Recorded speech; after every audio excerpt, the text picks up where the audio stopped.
Service లో ఎంతో మందిని చూసాను. ఏయ్, మాటలు మర్యాదగా రాలేవు. ఎలా కనిపిస్తున్నావు నీకు?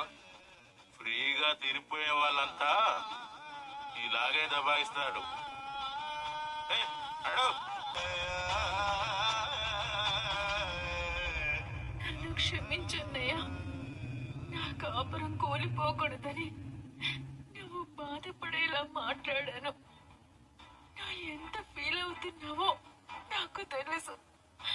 అంతకు 100 రెట్లు నా గుండె రగిలిపోతుందన్నయ్య. కానీ చూస్తూ ఊరుకోవడం తప్ప నేనేమీ చేయలేను. ఇన్విటేషన్ లేకుండా లోపలికి ఎవరిని పంపించదని చెప్పాను కదా. అది సార్. వాడేలా వచ్చా లోపలికి? Sorry sir. ఇంకోసారి ఇలా జరగకుండా చూసుకో. అలాగే సార్. ఇది కదా నాకు కావాల్సింది. నీ చెల్లెలతోనే నిన్ను బయటికి గెంటించేలా చేశాను. ఇదే మొదలు. ఇక నీకన్నీ ఇలాంటి అవమానాలే.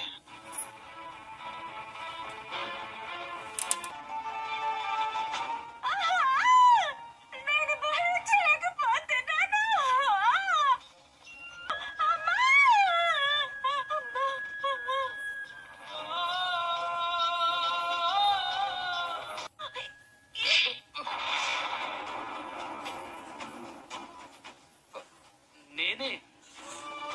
నువ్వని తెలిసే కొట్టాను. నేనేం చేశాను? అంతలా చెంప చెడు అనిపించావు. నన్ను ఎందుకు హక్ చేసుకున్నావు? వెనక నుంచి చూస్తే రొమాంటిక్ గా కనిపించావు, అందుకే. వదులు. ఏమైంది శృతి? ఎందుకలా దూరంగా జరుగుతున్నావు? ఇప్పుడు నీకు తలనొప్పి జ్వరం లాంటివి ఏం లేవు కదా. పైగా అయితే రాత్రి ఇద్దరం ఒకే గదిలో ఉన్నాం. ఏం లేదు రవి. నువ్వైతే కొద్ది రోజులు నా దగ్గరకు రావద్దు. నన్ను ముట్టుకోవద్దు. చూడు, అసలే నువ్వు నన్ను కొట్టి హర్ట్ చేశావు. చాలా నొప్పిగా ఉంది. అయినా నీకోసం భరించాను. మళ్ళీ నువ్వు నన్ను ఇలా దూరం పెడితే అసలు ఒప్పుకోను. నువ్వు ఈ మాత్రం దానికే నొప్పి అంటున్నావే. ప్రెగ్నెన్సీ వచ్చి 9 నెలలు దాన్ని క్యారీ చేసి ఆ తర్వాత బేబీని డెలివరీ చేసేటప్పుడు వచ్చే నొప్పి ఎలా ఉంటుందో నీకు తెలుసా? నాకు తెలుసు. ఈ నొప్పికి ఆ నొప్పికి పోలికేంటి ఉంది?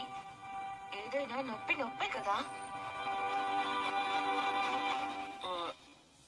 నీ తలకేమైనా దెబ్బ తగిలిందా? దెబ్బ కాదు, నా బ్రెయిన్ లో లైట్ వెలిగింది. ఏమని? ఇప్పట్లో పిల్లల్ని కనొద్దు అని. అది కాదు శృతి. షీలా డార్లింగ్ ఊరు వెళ్తూ వెళ్తూ ఏం చెప్పిందో మర్చిపోయావా? ఒక రాణి పిల్లలు పుట్టడం గురించి చాలా సింపుల్ గా చెప్పారు.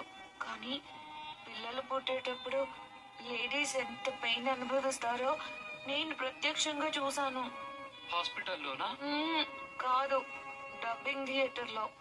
నిన్న ఒక సీరియల్ కి డబ్బింగ్ చెప్పాను. అందులో ఆ పెయిన్ అనుభవించి ఆమె వాయిస్ కి నేను వాయిస్ ఇచ్చాను. ఆ సీన్ చూస్తున్నంతసేపు నాకు చాలా బాధ వేసింది. నేను కూడా చాలా సినిమాలు చూశాను. నువ్వు చూసుంటావు, నీకు అంతవరకే తెలుసు. కానీ రేపు నేను అనుభవించాలి. నా బాధ ఎవరికి తెలుస్తుంది? నువ్వు అన్నది నిజమే శృతి. నేను మగాణ్ణి కాబట్టి నేను ఆ పైన అనుభవించలేను. అదే కదా మీ ధైర్యం. అందుకే మీ మగాళ్ళు పిల్లల్ని కనేద్దాం అని సింపుల్ గా చెప్పేస్తూ ఉంటారు. కనాల్సిందే మేము. కాబట్టి నేనైతే ఒక నిర్ణయానికి వచ్చాను. ఏంటది? నేను ఇప్పట్లో పిల్లల్ని కనాలనుకోవట్లేదు.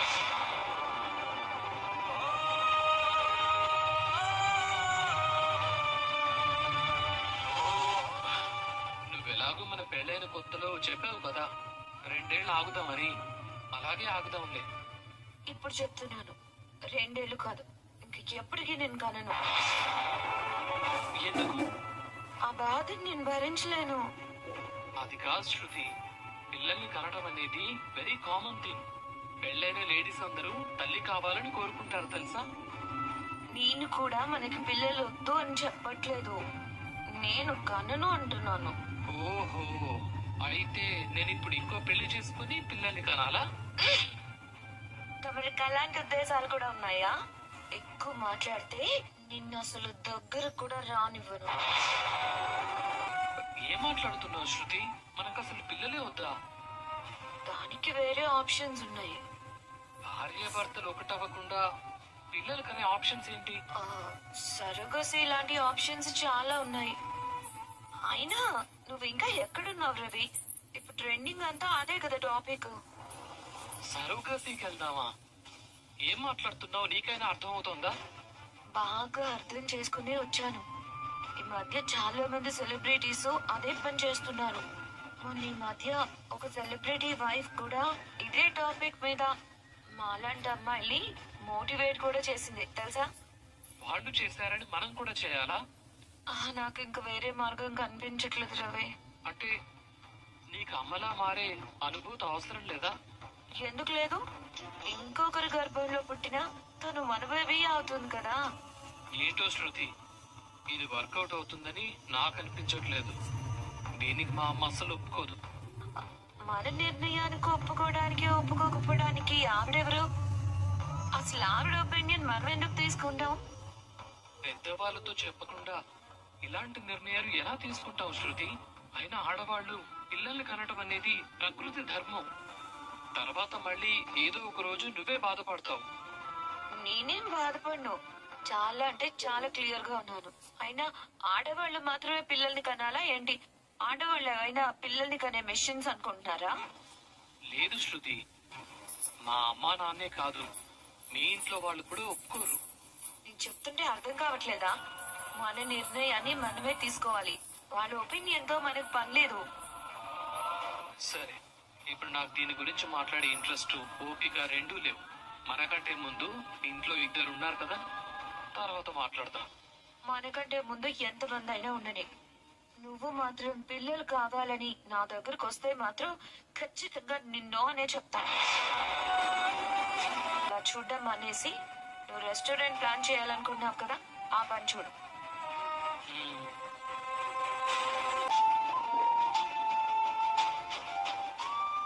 ఇతనెవరో నాకు తెలీదు. ఇక్కడి నుంచి వెళ్ళమని చెప్పండి.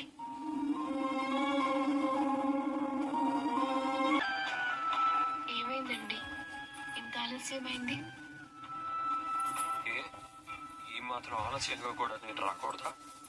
మౌనిక నన్నెవరో తనకి తెలియదంటుందని కల్లో కూడా నేను అనుకోలేదు.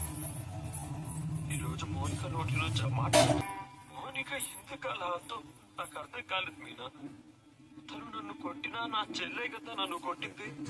చిన్నప్పుడు నా గుండెల మీద ఆడుకుంది, ఇప్పుడు నా చెప్ప మీద కొట్టింది అనుకున్నానే గాని తన మీద నాకు కొంచెం కూడా కోపం రాలేదు.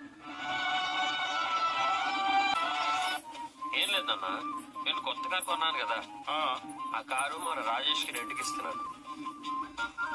తీసుకు రాజేష్, నీకంతా మంచి జరుగుతుంది. ఇలాగే 200 కార్లు కొని పెద్ద బిజినెస్ మ్యాన్ అయిపో. బిజినెస్ మ్యాన్ అవ్వాలంటే దానికో స్టేటస్ ఉండాలి. నా బంగారం ఎత్తుకుపోయి అమ్ముకుంటే వస్తుందా? సెకండ్ హ్యాండ్ లో 2 కార్లు కొన్నంత మాత్రాన నీ మొగుడు బిజినెస్ మ్యాన్ అయిపోతాడా? ఏమన్నారు? మళ్ళీ అనండి. ఏదో ఒక రోజు మా ఆయన ఖచ్చితంగా మీనా మీనా మీనా,